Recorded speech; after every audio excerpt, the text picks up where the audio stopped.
Good evening বন্ধুরা। তো আজ কিন্তু আমি অনেক দুঃখিত, বা এই মুহূর্তে আমি অনেক দুঃখিত। তার কারণ কি জানো? বলছি তো। আজকে কিন্তু সব মোমোস বানিয়ে আমি অলরেডি ফ্রিজ করে রেখেছি। এই যে এই গামলাতে আছে, এই যে এই কুকারে আছে, এই কুকারে আছে। টোটাল ওরকম 250 পিস মতো মোমোস আজকেও আছে রেডি। এদিকে কিন্তু স্যুপও রেডি হয়ে গেছে, মানে সব কিছুই রেডি একদম।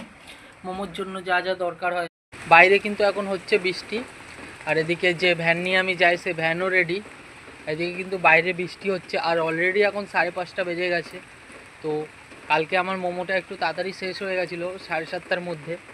তো বন্ধুরা, কাল যেহেতু 7:30টার মধ্যে মোমোসগুলো শেষ হয়ে গেছিলো, তো সেই জন্য কালকে অনেক কাস্টমারই আমার কাছে মোমো নিতে এসে ঘুরে গেছিলো।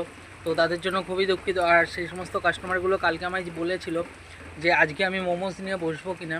তো তাদেরকে আমি কথা দিয়ে এসেছিলাম যে আজকে আমি বসবো। আর একজন দিদিভাই তো আমাকে 2 প্লেট মোমোর জন্য অলরেডি পেমেন্টও করে দিয়েছিল। আমি তাকে বারণ করলাম, তবুও সে আমাকে পেমেন্ট করে দিয়েছিল যে তুমি পেমেন্টটা রাখো, কালকে আমাকে 6টার মধ্যে 2 প্লেট মোমোস দিয়েও আমি নিতে আসবো। তো অলরেডি 6টা বাজতেই যায় এখন, আর বৃষ্টি কিন্তু অনবরত হয়েই চলেছে। তো বৃষ্টির জন্য আমি বেরোতে পারছি না, তো সেই জন্য খুবই দুঃখিত। জানি না দিদিটাকে 6টার মধ্যে মোমোসটা আমি কি করে দেবো। চাইলে দিদিটা কিন্তু আমার বাড়ির থেকে এসে মোমোটা নিতে পারতো, কিন্তু অসুবিধাটা হচ্ছে দিদিটার কাছে কোনো গাড়ি বা কিছুই নেই। দিদিটা এলাকার একজন সাধারণই মেয়ে।